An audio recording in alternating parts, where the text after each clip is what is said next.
ጤና ይስጥልን ተከብራችሁ ፋና ሚዲያ ፕሮግራም ተከታታዮች በዚህ ሰዓት በእናንተ የሚደርሰው ታሪኩ ለካፉ ለተሰኘው ፕሮግራማችን ነው። በዛሬው ፕሮግራማችን ተጋባዥ እንግዳ የሆኑት አቶ አስፋው ዶሳይ ሲሆኑ በሚዲያው ዘርፍ በርካታ ስራዎችን ሰርተዋል። 1968 ዓመት ጀምሮ እስከ 1988 ዓመተ ምህረት ድረስ ከዘጋቢ እስከ ከፍተኛ ምዕራፍ ድረስ ሰርተዋል። በአገራችን ለመጀመሪያ ጊዜ ምልክት ፕሮግራም እንዲቀርብ ከፍተኛ አስተዋጽኦ አድርጓል። እንዲሁም ጋዜጠኝነት ሙያ ከጥንስሱ እስከ ዲፓርትመንት ከፈታ ከሩቅም ቀረጻ ድረስ አብረው ሰርተው በመመረት ማገልግሏል። ከሳቸው ጋር በህይወት ጉዞዎች አጋጥሟቸው የነበረው ወጣ ውረድ በዚህ ፕሮግራማችን ይቀርባል። እስከ ፕሮግራም ድረስ አብራችሁን ትቆዩ እንጋብዛለን። በዛሬው ፕሮግራማችን እንግዳችን ሙሉ ተጠቃሚ ስላልሆኑ ምልክት ቋንቋ አስተርጓሚ ሮቤል ስም አማካኝነት ፕሮግራሙ ይቀርባላችሁ።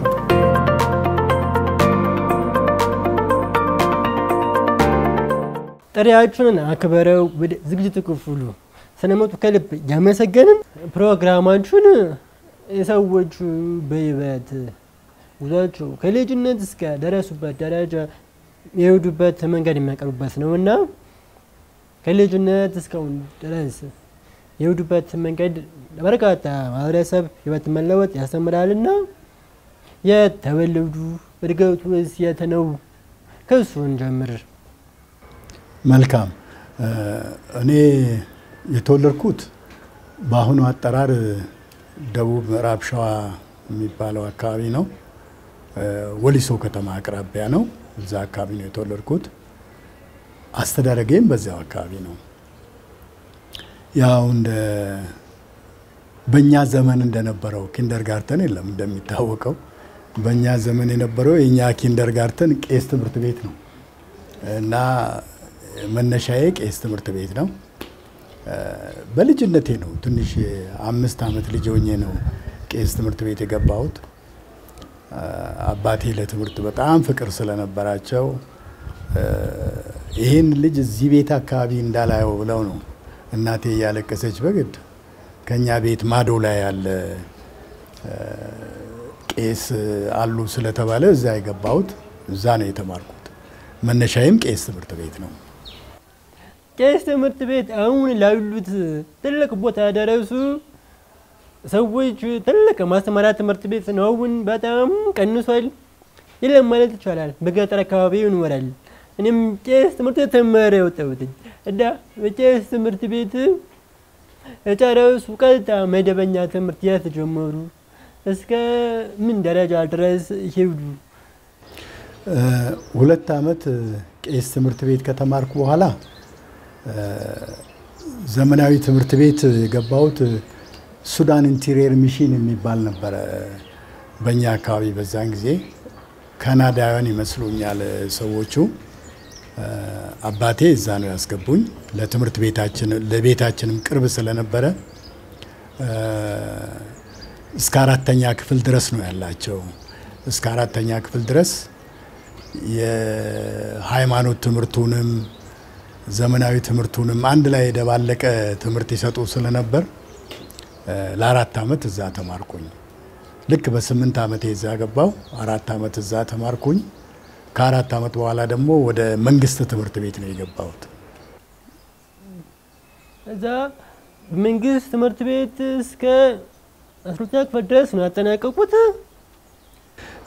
መንግስት ትምህርት ቤት ራስ ጎበና ዳጬ የሚባል ትምህርት ቤት ነበረ። ከ1ኛ እስከ 12 አንድ ላይ ነው የሚያስተምረው። እዛ ትምህርት ቤት ነው 5ኛ ክፍል ገባው። 56 ዓመተ ምህረት 5ኛ ክፍል ማለት ነው። ከዛ እስከ 61 ዓመተ ምህረት ድረስ እዛ ራስ ጎበና ዳጬ ትምህርት ቤት እስከ 10ኛ ክፍል ተማርኩኝ። በኋላ ሌላ አዲስ ትምህርት ቤት ተከፍቶ ራስ ጎበና ለአንደኛና መለሰኛ ብቻ ሆኖ ከ9 እስከ 12 ደግሞ ሌላ ትምህርት ቤት ተከፍቶ ደጃዝማች ገረሱ ዱኪ የሚባል ትምህርት ቤት ነበርና 12 በ63 እዛ ጨረስኩ።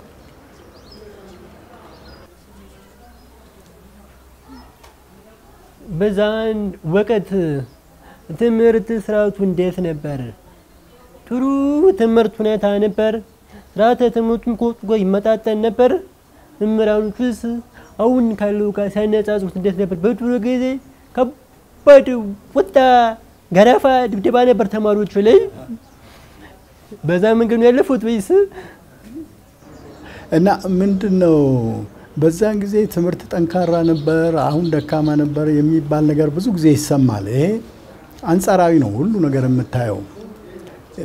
ያ ወቅት ህብረተሰቡ ትንሽ በሁሉ ነገር ጥንቃቄ የሚያደርግ ግብረገብ ትምህርትም ጭምር ይሰጥ ስለነበረ ተማሪውም ትንሽ የተያዘ ነው ማለት ይቻላል።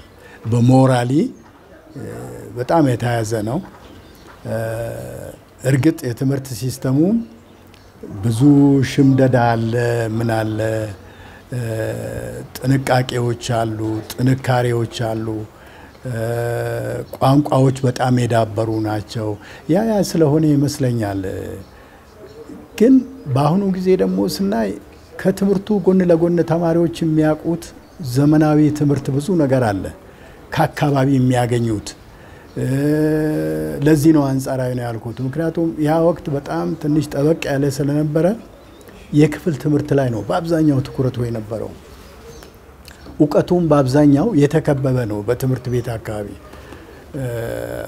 አሁን ሬዲዮ ብትል ትምህርት ሰጪ ነው፣ ቴሌቪዥኑ ብትል ትምህርት ይሰጣል። ይሄ ሚዲያው ጠቅላላ የምታየው ሶሻል ሚዲያው ትምህርት ሰጪ ነው። እርግጥ ሶሻል ሚዲያ በአጠቃላይ ጥሩ ትምህርት ይሰጣል ማለት አይደለም፣ ግን ጥረትና ዕውቀት ለሚፈልግ ተማሪ ሶሻል ሚዲያው ዛሬ ሰፊ እድል አለው።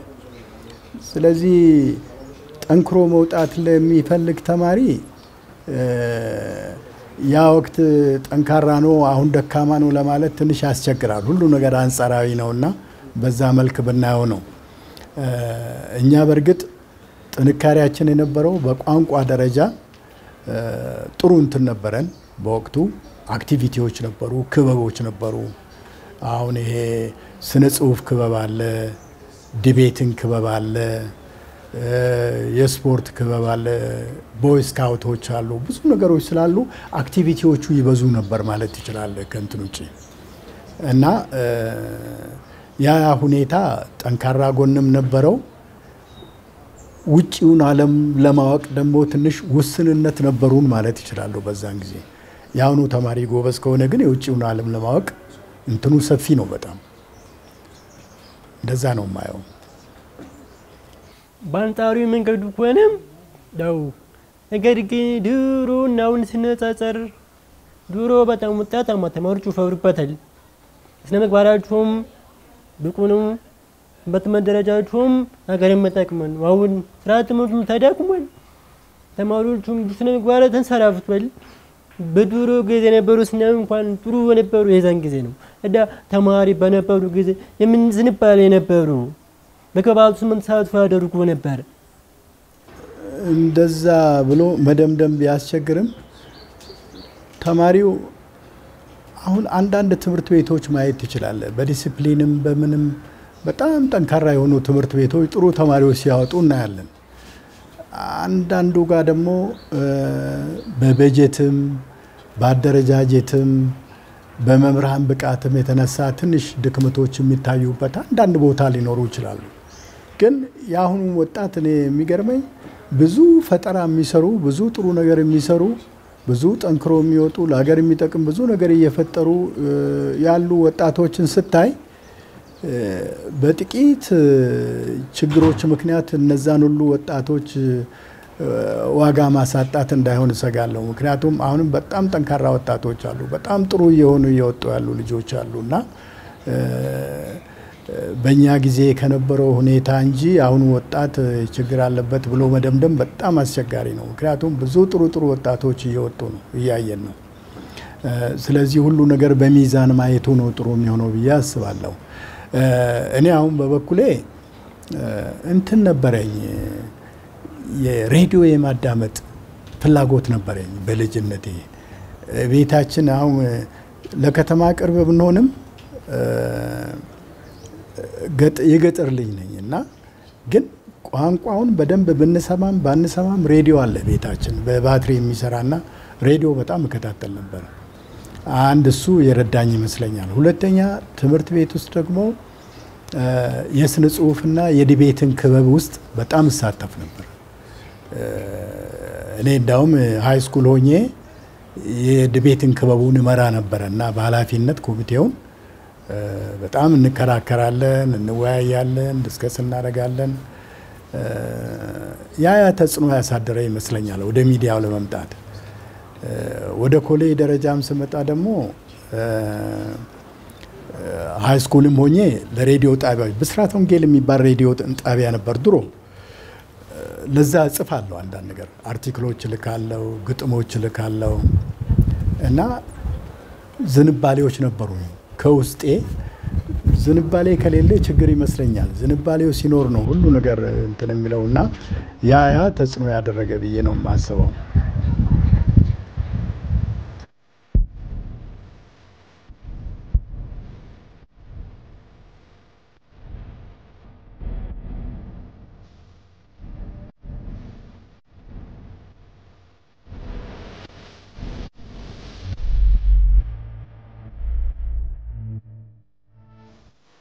ሬዲዮ ስነ ጽሁፍ ዝንባሌው ነው በጋዜጠኝነት ዘርፍ እንዳገለግሉ ያቻሉዳ በሀገሪቱ ለመጀመሪያ ጊዜ ጋዜጠኝነት ትምህርት ክፍል ሲከፈት በሩሱ አማካኝነት ነው እና ዩኒቨርሲቲ ከፍተኛ ትምህርት ሲማሩ ምን ትምህርት ነበረ የተማሩት? በምን ትምህርት ነበረ የተማሩት? እኔ የተማርኩት ቋንቋ ሆኖ መምህርነት ነው። የከፍተኛ ሁለተኛ ደረጃ ትምህርት ቤት መምህር ሆኜ ነው የሰለጠንኩት። የተመረኩትም በዛ ነው። ስራ ሲጀምርም የከፍተኛ ሁለተኛ ደረጃ ትምህርት ቤት የቋንቋ መምህር ሆኜ ነው የጀመርኩት። ሜጀር እንግሊዘኛ አድርጌ ማይነሬ አማርኛ ነበረ።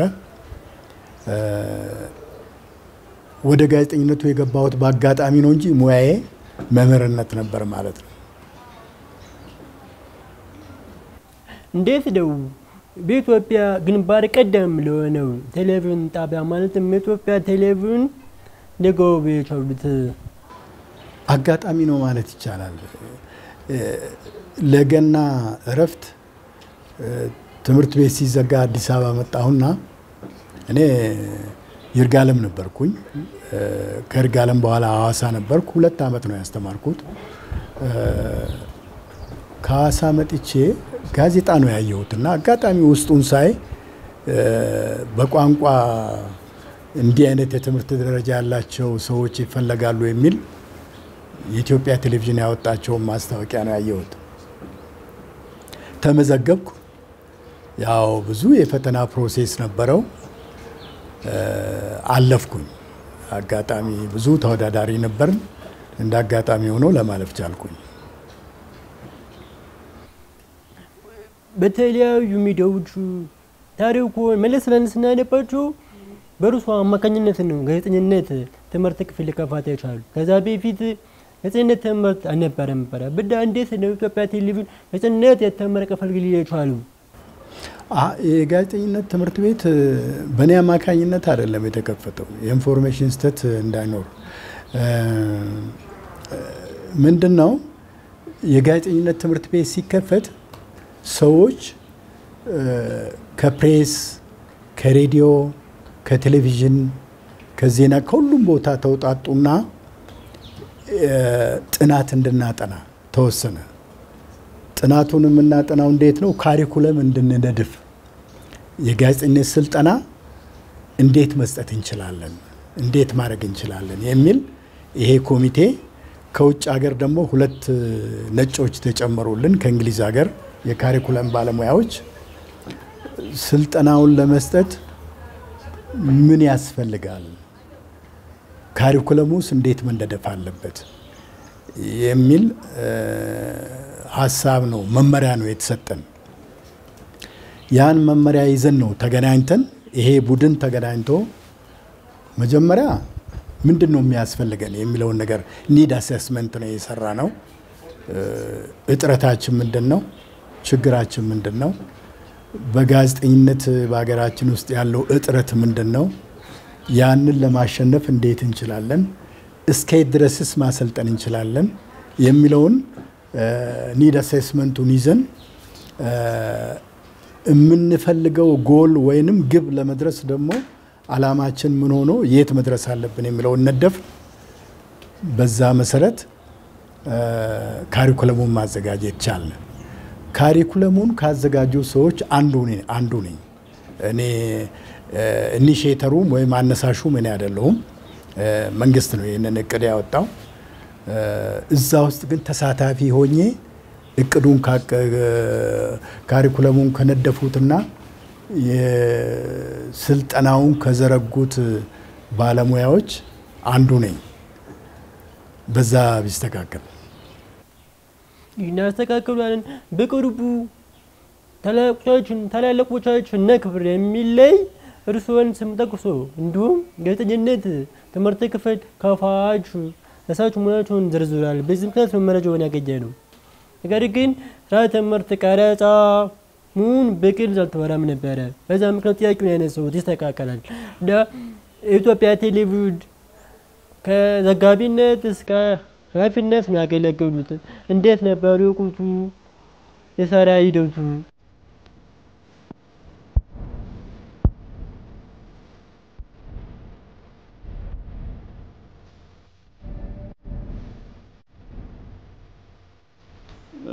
ስራ ሂደቱ በጣም አስቸጋሪ ነበር። በጣም ምክንያቱም የችግር ጊዜ ውስጥ ነው የጀመርነው ስራው። 67 ማለት 68 ማለት የመንግስት ለውጥ ተደርጎ ገና አንድ አመት ማለት ነው። 67 መንግስት ለውጥ ተደረገ። 68 ስንገባ የስራው ውጥረት የፖለቲካው ውጥረት በጣም ሰፊ ነው። ደጋፊው ተቃዋሚው እንደገና ደግሞ በምስራቅ ኢትዮጵያ በኩል የነበረው የሶማሊያ መንግስት የዚያድ ባሬ መንግስት ወረራ እንደገና በሰሜን በኩል ያለው ከኢትዮጵያ የመለየት ፍላጎት የሚያንቀሳቅሰው የሻዕቢያ እንቅስቃሴ እንደገና የዞዱ ስርዓት መነካት የለበትም ብሎ የሚታገለው የኢትዮጵያ ዲሞክራቲክ ህብረት የሚባለው ኢዲዩ የሚባለው እነዚህ ሁሉ በሁሉ አቅጣጫ ጦርነት የነበረበት በውስጥም ደግሞ ወታደሩ ስልጣን ላይ መቆየት የለበትም ስልጣን ህዝባዊ ስልጣን አሁኑኑ የሚል ደግሞ የተማሩ ሰዎች እንቅስቃሴ ውስጥም ነበርና በዚህ ውስጥ ገብቶ ስራ መስራት በጣም ከባድ ነው። ግራ ይገባልና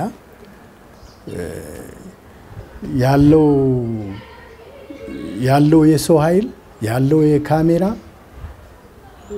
ካሜራ የነበረን ድምጽ አልባ ካሜራ ነች ቦሌክስ የምትባል እንዲህ ያጠነጠንክ የምትሰራት ካሜራሜኖቹ በዛ ነው የሚሰሩት።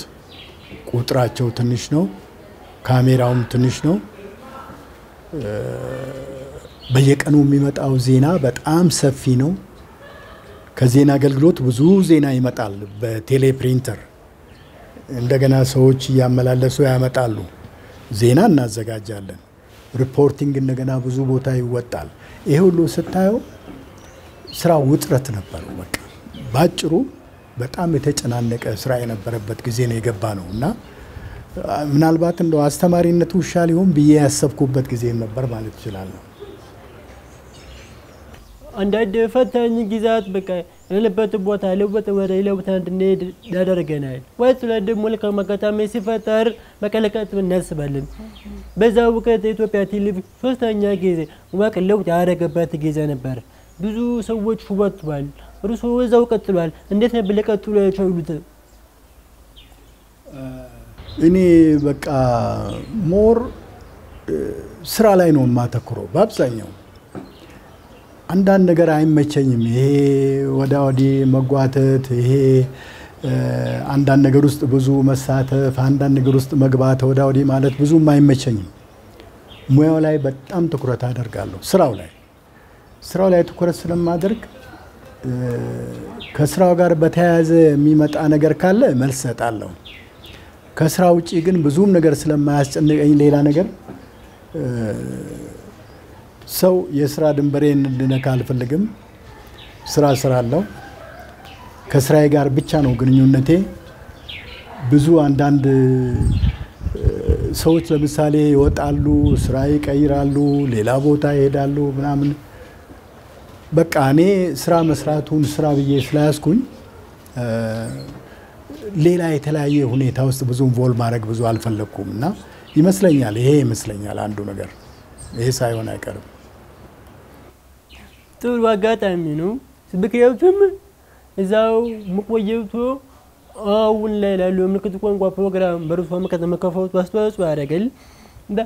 በሀገሪቱ ለመጀመሪያ ጊዜ ነው ምልክት ቋንቋ ፕሮግራም ሲከፈት ወደ እርሱ ነበር የተመረው ነው። በዛው ወቅት ደግሞ ስለመስበሰለቱ ብዙ ግንዛቤ ያልተፈጠረበት ወቅት ነው። እንደዚህ ተሳቱ አመለካከቶች አሉ። መስበሰለቱ መቅረብ ይችላል ወይስ ምን ነበርና ከላይ መጣው መመሪያ መሰረት በርሶ ቀርቦ በ1986 ዓመተ ምህረት አካባቢ ፕሮግራም ጀመረ። እንዴት ነበር ሂደቱ? የዛን ጊዜ መስበሰለቱ ቆምቆምቱ ሲመጡ እንዴት ነበር ታሪኩ? መልስ ነው በጫውቱን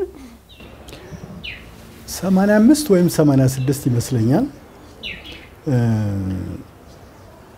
አንድ ሰው ሁለት ልጆች ይዞ ነው የመጣው። ራሱን አስተዋወቀ። ሁለቱ ልጆች መስማት አይችሉም። አንዱን ስሙን አስታውሰዋለሁ እስካሁን ዮሴፍ የሚባል ልጅ ነው፣ አጭር ልጅ። በኋላ ተገኝ ጃለታ ነው የሚባለው ያ ሰው። ስለነዚህ ልጆች በጣም ብራይት አእምሮ ያላቸው ልጆች ናቸው። በጣም ብሩህ አእምሮ አላቸው። ጥሩ ነገር መስራት ይችላሉ። ስለዚህ እንደ ዜጋ ህፃናት ፕሮግራም ውስጥ የሆነች ትንሽ ነገር በተሰጣቸው ደቂቃ በሳምንት ፕሮግራም ውስጥ የሚል ጥያቄ አቀረበ። እንግዳ ስለሆነብኝ በምን መልክ ሊቀርብ ይችላል እየጠየቁት እሱ እንደሚያግዝ ኢንተርፕሬት በማድረግ ወይንም ነገሮችን በመተንተን በመተርጎም እሱ ሊያግዘኝ እንደሚችል ነው የነገረኝ። በኋላ እስቲ ጊዜ ስጠኝ አልኩት። ቀጠሮ ሰጠሁትና ካለቃይ ጋር ተናገር። ልጁንም ትንሽ አነጋገርኩት፣ አጫወተኝ። በጣም ጥሩ ይመስላል፣ አቀራረቡ ጥሩ ነው። ስለዚህ አለቆቼን አማከርኳቸው። እንዲህ አይነት ልጆች አሉ፣ ጥሩ ይመስለኛል ቢቀርቡ። ስጋት ነበራቸው። አይ ስጋት አይግባ፣ እኔ ሰርቼ ያሳያለሁ፣ ችግር የለውም ምናምን። እሺ ሰርታ ያሳየ። በኋላ የፕሮግራም አዘጋጆቹ ማሳመን ነበረብኝ። ምክንያቱም ይሄ ሚዲያ ስራ ደስ ሳይላቸው መንፈሳቸውን እየነካ መስራት አትችልም። ስለዚህ የህፃናት ፕሮግራም አዘጋጆች ምን አስተያየት አላቸው? እነሱን አማከርኳቸው፣ አሳመንኳቸው። ትዝሉኛል ትሩፋት ገብረየስና እቴነሽ ሸዋጸጋ ናቸው። አናገርኳቸው። ጥሩ እኔ አሉ፣ ተስማሙ። ስጋት ነበራቸው፣ አሳመንኳቸው፣ ነገርኳቸው። አድርጉ ማለት ይቻላል፣ ግን አድርጉ ብለህ ሰውን ስታሰራ የስራ መንፈሱ ጥሩ አይመጣም። ሊያምኑበት ይገባል። አሳመንኳቸው። እኔ በዚህ አምናለሁ። ሚዲያ ስራ ላይ ሰውን ዝም ብለህ ከማዘዝ ብታማክረው የበለጠ ደስ ይለዋል። በሀሳቡ ይሳተፋል፣ በኃላፊነት አብሮ ይሰራልና ተስማሙ። በሚቀጥለው ተገኝ ይዟቸው መጣ። ያቀረቧቸው ጭውቶች፣ ያቀረቧቸው ስራዎች አለቆቼ ማዩ በጣም ደስ አላቸው። ወለ አንድ 10 ደቂቃ ያህል 15 ደቂቃ ህፃናት ፕሮግራም ውስጥ ጊዜ ይሰጣቸው በሚል አመኑ። በዛ ነው የተጀመረው። ተገኝ ጃለታ ለዚህ ትልቅ ክሬዲት አለው ማለት ነው።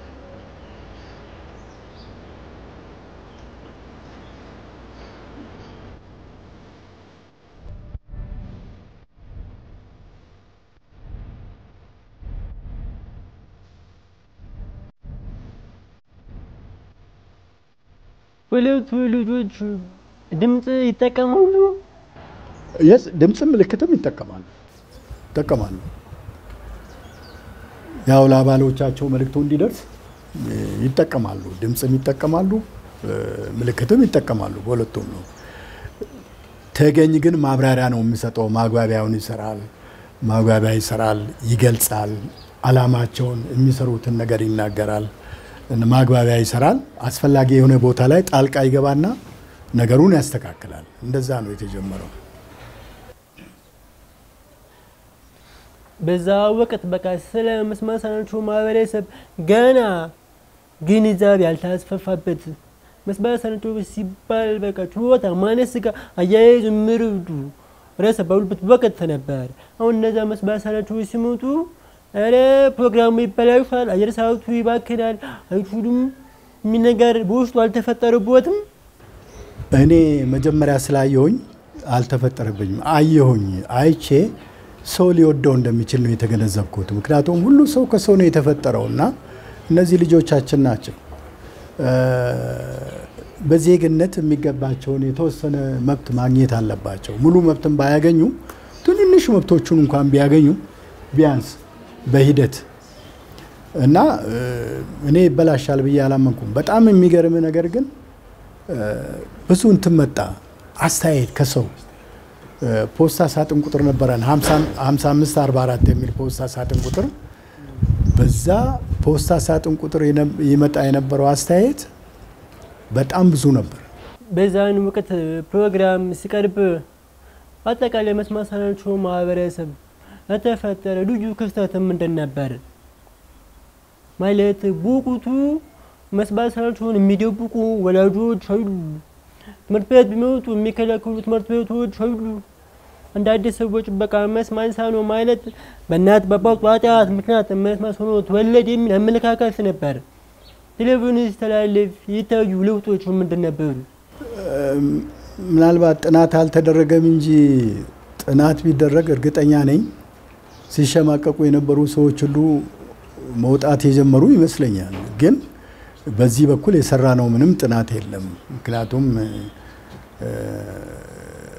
አንዳንድ ነገሮች ላይ የሚሰሩ ጥናት ክፍሎች ቢኖሩንም ፕሮግራሞቻችንን በአጠቃላይ የሚገመግም የጥናት ክፍል ስላልነበረን ምን ያህል ቤተሰብ በዚህ ተጠቅሟል ብለን አላጠናንም ከሚላከው ደብዳቤና ከሚመጣው አስተያየት ግን ብዙ ሰዎች ሞራላቸው ልጆቻቸው እንደዛ መሆናቸው ከሌላ እንደ ከርግማን የሚቆጥሩ አሉ ልጅ የሚደብቁ አሉ ምን የሚሉ አሉ ምናልባት እንደዛ አይነት አንዳንድ ሰዎች መጽናኛ ያገኙ ይመስለኛል የተጽናኑ ነው የሚመስለኝ ግን ምንም የተደረገ ጥናት ስለሌለ ማወቅ አንችልም ይሄንን በዛ ወቅት ለመስማት የተሳናቸው አየር ሰዓት ሲፈቀድ በተመሳሳይ ማየት የተሳናቸው አካል ጉዳተኞችም የሚከፈቱ ጥያቄ አላቀረቡም ምን መሰለ አሁን ህፃናት ፕሮግራም በመጋዚን ፎርማት ነው የሚቀርበው ለምሳሌ አንድ ህፃናት ፕሮግራም 3 4 5 ፎርማቶች ይኖሩታል በውስጡ ተረት የሚያቀርቡ አባባ ተስፋ ያሉ አንድ መዝናኛ ቦታ ሄዶ ህፃናት ሲዝናኑ ተሰርቶ ይመጡ አሉ ይሄኛው ከሴግመንቶቹ አንዱ ነው ከክፍልፋዮቹ አንዱ ክፍልፋይ ነው እነዚህና 10 ደቂቃ ያለውና ስለዚህ ሁሉን አንድ ላይ ጥቅሉን ስታየው ሰው የሚፈልገውን ያህል ከውስጡ ግን ይሄኛው እኔ እንደገመትኩት አዲስ ነገርና ለየት ያለ ስለሆነ ብዙ ሰው ስሜቱን ይነካ ይመስለኛል ብዙ ሰው የተደሰተበት ነው አርጌ ነው የወሰድኩት ምክንያቱም ስሜቱም ጥሩ ነበር የሰውም ምላሹ በጣም ቆንጆ ነበር